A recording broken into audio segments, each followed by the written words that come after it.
आदाब, मैं हूँ रेहान सैयद। सबसे पहले तो आप तमाम लोगों का शुक्रिया जिन्होंने मेरी गुज़िश्ता जो वीडियो थी उसको पसंद किया, जिसमें मैंने आपको बताया कि पाकिस्तान मुस्लिम लीग नवाज़ ने किन किन सहाफ़ियों को जो है वो नवाजा है अपने दौर में। और इसके अलावा जो भी सीनियर सहाफ़ी थे पीपल्स पार्टी दौर में, तहरीक इंसाफ दौर में, उसमें जो भी मेरे पास मालूमात थी वो मैंने आप लोगों के साथ शेयर की। तो आज इसी सिलसिले में हम एक और वीडियो लाए हैं और आज की इस वीडियो के अंदर मैं बात करूंगा मोहतरम अंसार अब्बासी साहब की, जो कि सीनियर सहाफ़ी हैं, दी न्यूज़ जंग ग्रुप से वाबस्ता हैं, कई सालों का उनका जो है वो तजुर्बा है। तो वो भी एक सोशल मीडिया पर अपना एक चैनल जो है वो चलाते हैं अंसार अब्बासी के नाम से। लेकिन मैं क्योंकि उनको फॉलो करता हूं, उनको देखता हूं, तो मैंने जो चीज़ नोट की है कि पिछले 3 हफ्ते से मुसलसल जो है वो ऐसा लग रहा है कि उनके पास इमरान खान के अलावा कोई दूसरा जो है वो टॉपिक ही नहीं है। आप मेरी स्क्रीन पे देख रहे होंगे कि मैंने उनके जो थंबनेल्स हैं यूट्यूब पे वो मैंने स्क्रीन पर शेयर कर रहा हूं। तो आप लोग भी देखें कि उनके जो थंबनेल्स हैं वो क्या है कि तहरीक इंसाफ का मेमो गेट, वसीम अकरम प्लस ने कैसे पंजाब तहस नहस किया, इंसानी हकूक के बहाने नामंजूर, अलविदा इमरान खान अलविदा, रेड लाइन क्रॉस करने वाले ओवरसीज पाकिस्तानियों के खिलाफ कार्रवाई, क्या कुछ रिटायर्ड लोग 9 मई के मंसूबा साजों में शामिल थे, इमरान खान की जूम मीटिंग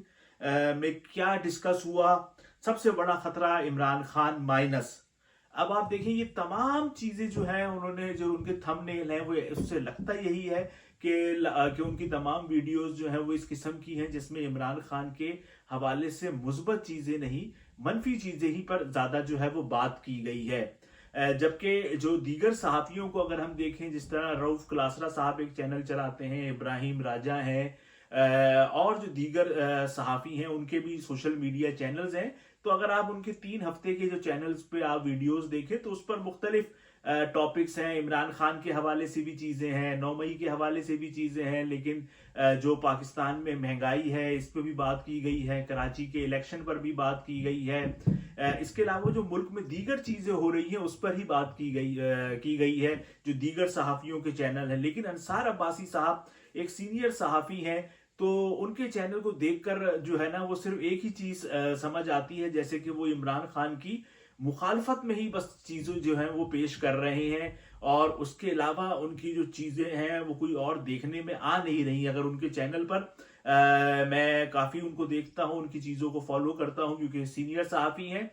लेकिन ऐसा होना नहीं चाहिए कि आप एक ही जमात के जो है वो पीछे पीछे लग जाएं। लाजमी बात है कि पाकिस्तान में अच्छी चीजें भी हो रही हैं, बुरी चीजें भी हो रही हैं। उन्होंने एक अच्छी बात बताई जनरल फैज हमीद के हवाले से कि जिस तरीके से एक सोशल मीडिया के चैनल ने कहा कि उनको नजरबंद किया हुआ है, लेकिन उन्होंने कहा कि मैंने जिम्मेदारों से राब्ता किया। ये एक अच्छा टॉपिक था, इस हवाले से जो है वो उन्होंने बड़ी अच्छी एक वीडियो बनाई। लेकिन मजमूई तौर पे अगर हम उनका चैनल देखते हैं तो उससे लगता ऐसा है कि जो एक वो नून लीग का जो एक बयानिया है वो उसको लेकर आगे चल रहे हैं, जबकि बतौर सहाफी तमाम लोगों का ये काम है कि वो दो तस्वीर के दोनों रुख दिखाए और दोनों तरफ से जो है वो बात की जाए, और इसके अलावा जो दीगर टॉपिक्स हैं उन पर भी बात की जाए। क्योंकि जब आप मुसलसल एक ही चीज के पीछे लगते हैं तो उससे जो है वो लगता यही है कि जैसे कि आप किसी खास मकसद के तहत किसी एक टॉपिक को लेकर जो है वो चल रहे हैं। तो हम सब लोगों को ऐसा नहीं करना चाहिए है। मैंने कहा कि मैंने एक ये चीज नोटिस की है अंसार अब्बासी के हवाले से, तो आप लोगों के साथ भी जो है वो मैं शेयर करूं।